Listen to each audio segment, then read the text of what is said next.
What's up, guys? Welcome to another super dark, wonderful New Mexico sky episode. So back out here again doing the Milky Way. It's like 2 something in the morning. So the Milky Way is just rising over there, and we've only got about 3 hours for it to be up for total.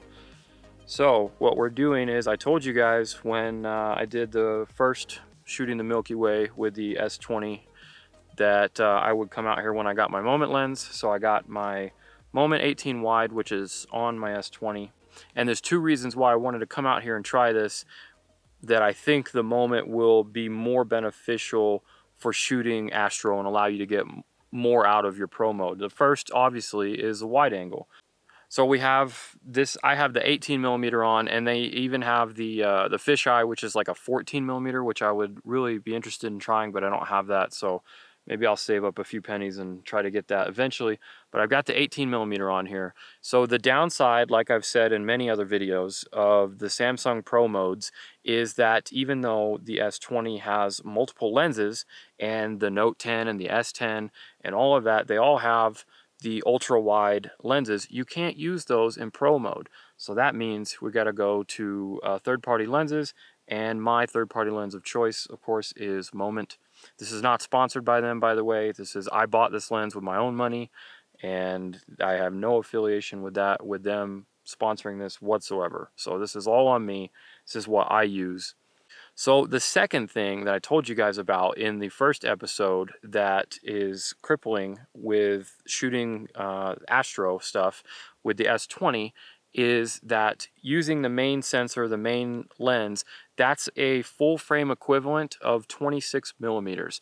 And in astrophotography, we have something called the 500 rule. So as you know, the Earth rotates, and if you leave your shutter open too long, you're going to get star trails because, you know, we're rotating and they're not.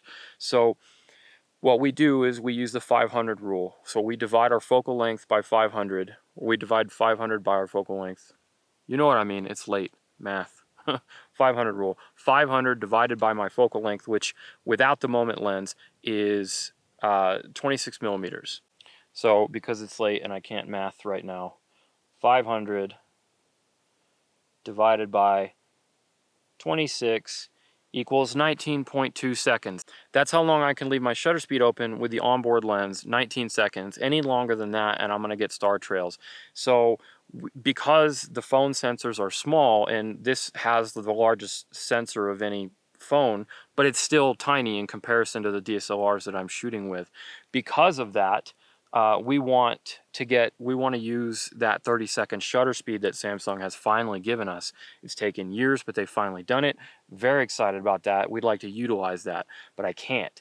But if I do 18 millimeters, so that's what we're shooting at now, so 500 divided by 18, now I can shoot for 27 seconds. So I still, even with the 18, I might see a little bit of star trails at 30 seconds. I'm going to go ahead and try it and see how it does. So in pro mode, let me go to the shutter speed. So like I said, we have max 30-second shutter speed, and ideally I want 25 seconds because that is what is the closest to the max shutter speed I can get. But on this, unfortunately, if I scroll through here, we can do 30, which is the max, and then the next thing below it is 15. So I don't want to do 15 because that means that's not enough light, and we want as much light as possible.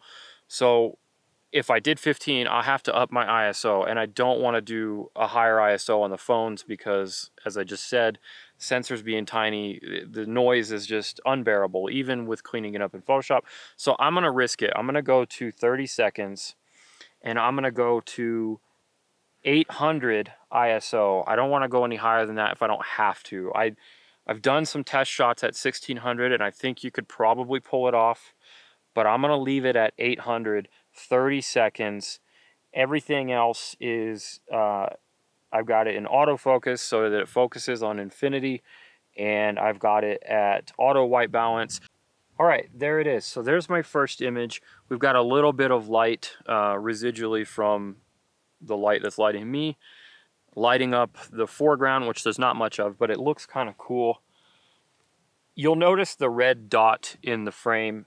Pay no mind to that. I have another DSLR out there doing a time lapse for another video, and that's what that red light is. So I'm going to edit that out in the final image, but you'll notice that on the screen recorder here, that's what that is.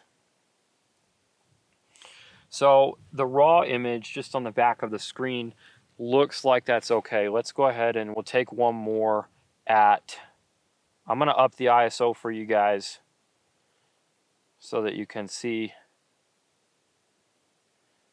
So on the DSLRs and mirrorless cameras and stuff, the ISOs are in third stop increments, but on the Samsung it is not. It goes from ISO 800 to 1600.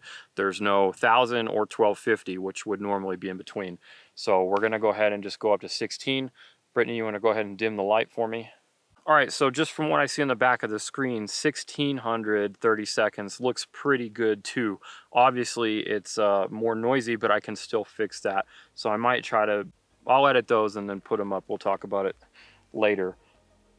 So one more thing that I want to do. So let's, I guess let's show you the comparison. So I'm gonna go ahead and take the moment lens off, and Brittany, you wanna dim the light again?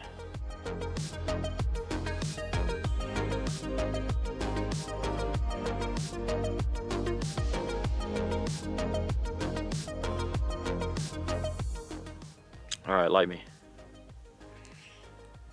Aziz, light. You get brownie points if you know that quote without Googling it. Okay, so that is 800 ISO, 30 seconds. The Milky Way looks cleaner, but obviously it's not as bright. So that's, there's always a give and take here with this kind of stuff. It's good call. So when I zoom in here a little bit, I actually don't see, yeah, if you zoom in, so you guys can see on the back of the screen here, I'm zoomed into like freaking 300% or something, that there is just the tiniest bit of star trailing. And again, that's because of the rotation of the Earth and the lens not being quite wide enough for 30 seconds. So if you have a lens that's wider, either a Moment or somebody else that makes a wider lens, like the Moment has the new fisheye, which is 14 millimeter, then you definitely won't have this problem at all. So it's also going to be more beneficial if you want to do star trails, which I'm going to do in another episode, because that's going to take a totally different thing to set up to do, but I will do that for you guys because I've had a lot of questions about it. That's going to require doing a time lapse and pro mode and the wide angle and all of that stuff, so that's going to be a completely different episode. So if you haven't already, you should definitely subscribe, because more great stuff like that will be coming up. So to wrap it all up, the wide angle helps with pro mode because it gives you that option of having wide angle back, and it's, in this case, we're shooting the Milky Way. And it's subjective whether you like the wider shot or the tighter shot. Let me know in the comments, which one do you actually like better? Do you like the wider shot with the Moment, or the shot where you have more Milky Way? But either way, it opens up a lot of possibilities with pro mode that Samsung should have not crippled in the first place. Yeah, you get what I mean. So having the Moment lenses, and I will say, just as a side thing, again, this isn't sponsored, but this case, I've bought the Moment cases for like the last 5 phones that I've had for like the past few years. This case is on the S20 Ultra that I have, they're slim, is by far the best case they've ever made. So I'm very happy, and I'm not going to do a review about it or anything. I wanted to throw that out there. This is the best case they've ever made. Very happy. It was worth the wait. So very, very happy that we have pro mode and the wide angle lens. I'm going to do some more videos for you guys about some good daytime uses for long exposures, like long exposure cloud stuff and waterfalls and stuff like that with the Moment lenses. So that will be also coming up. All right, Brittany's giving me the signal to wrap it up because it's like 3 o'clock in the morning now. My phone is shutting off. everything is telling me to go to sleep. All right. So if you guys have any questions about anything that I did concerning the settings in the Pro mode, if you don't know about Pro mode and you're new to all this stuff, I have a video specifically about all of the functions of Pro mode. You can check that out right here. That'll help you out. But if you have any other questions about the astrophotography or the Pro mode or anything that I didn't go over concerning the lens, leave those in the comments below and you know I'll definitely answer them. Hit that like button if this video helped you out. Thanks for watching. I'll see you in the next one. All right, let's go see if my time lapse is done. It's still flashing over there, but I think it's really close.